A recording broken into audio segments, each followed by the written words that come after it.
Every once in a while, on very rare occasions, nature serves up an unexpected feast of sights and sounds that's so glorious it can leave us almost speechless.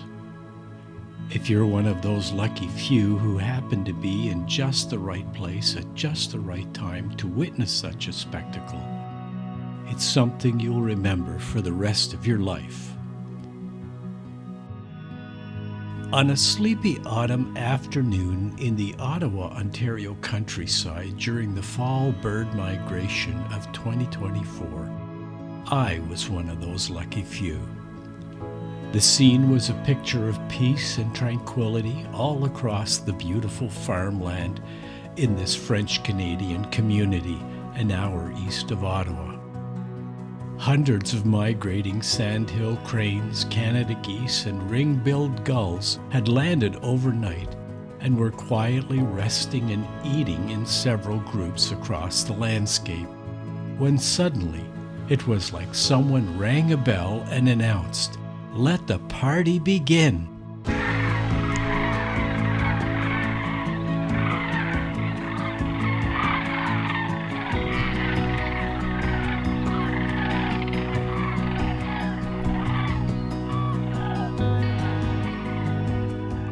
What actually triggered this party was that the birds on the ground had heard the faint sounds of a massive flock of cranes and geese and gulls approaching in the distance.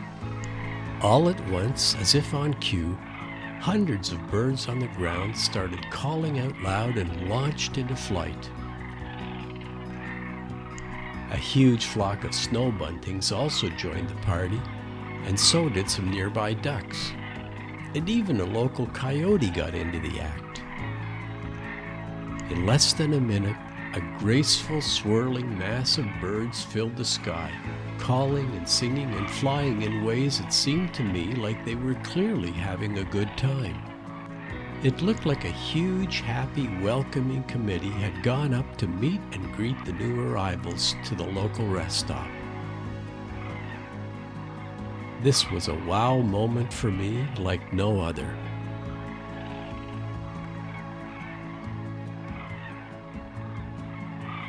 After a few exciting moments in the sky, the aerial display was over, and the birds separated into their groups and slowly returned to the ground.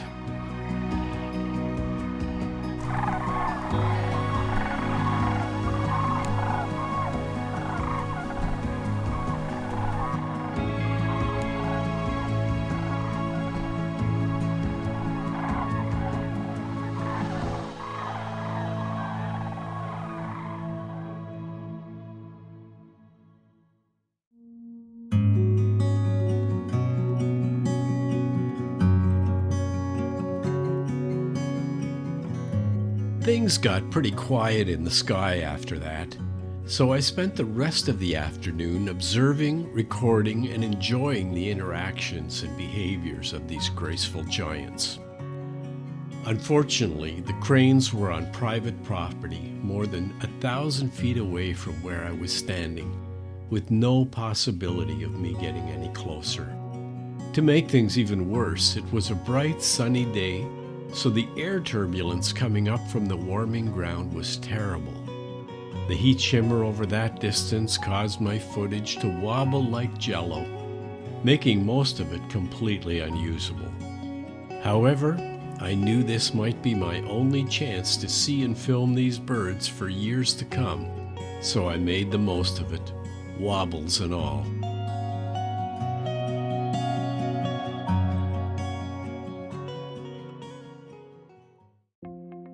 When it comes to learning about Sandhill crane behavior, the place to begin is by distinguishing between the adults and the juveniles. This crane is a juvenile. Even though it's nearly as large as many adults, it's missing the bright red skin patch on its forehead that's the characteristic mark of all adult Sandhill cranes. It gets this patch by the end of the second year.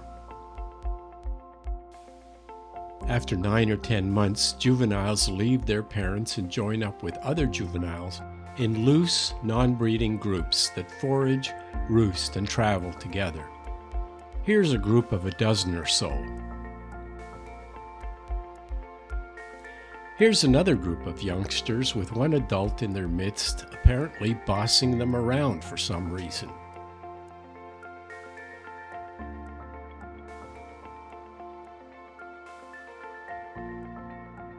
And here's another group of juveniles where apparently one of them has annoyed some of the others who are clearly showing their displeasure.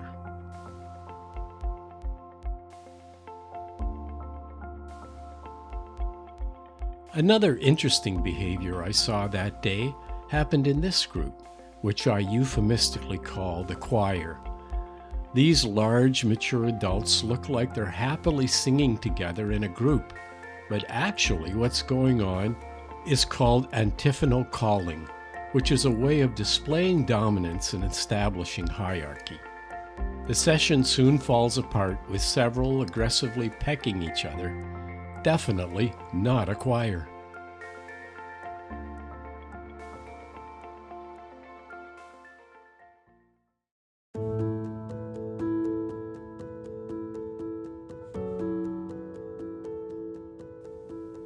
Of all the different behaviors that Sandhill Cranes display, my favorite two are their elegant, graceful jumping and dancing. These birds are very social animals, and they use their bodies to express their feelings and intentions. Jumping and dancing are a regular part of their behavior all year long, but especially during courtship and mating every spring.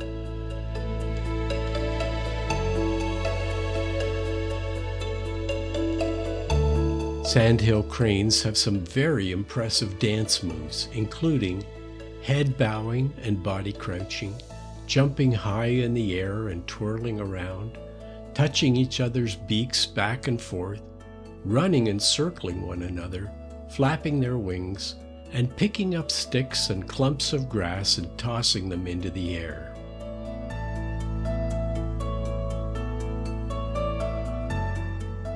When cranes meet for the first time, the male initiates the courtship dance, and if the female is interested, she responds with her own set of moves.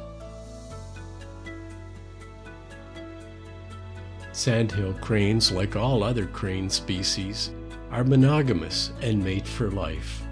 They stay together as a couple, which can often last for 20 years or more.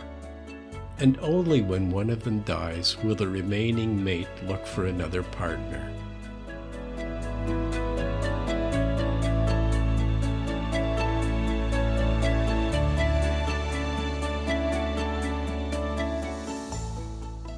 While the best and longest dances are seen in the springtime, crane couples jump and dance throughout the year to renew and strengthen their pair bonds.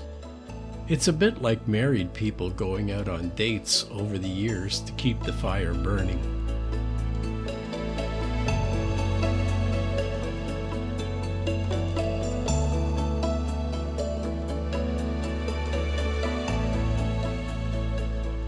All cranes, young and old, not just mating couples, do a lot of jumping throughout the year, especially in crowded circumstances like during the migrations. It's a way of showing dominance or displeasure and maintaining their personal space. But sometimes it's simply just playful behavior.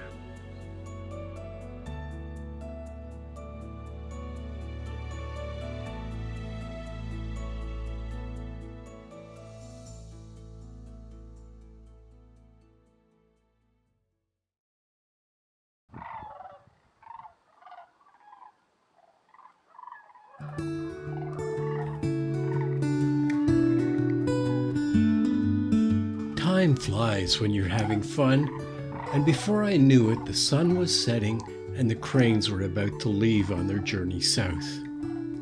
Based on the sheer size and noise of the party earlier that day, I was expecting hundreds of cranes to launch into flight all at once, making a huge cacophony of calling and honking sounds. But instead, small groups of birds of about 5 to 30 individuals quietly took to the skies one after another, with very little calling going on. In less than 20 minutes, they were all gone. The whole scene was wonderfully peaceful and a perfect ending to a fabulous day.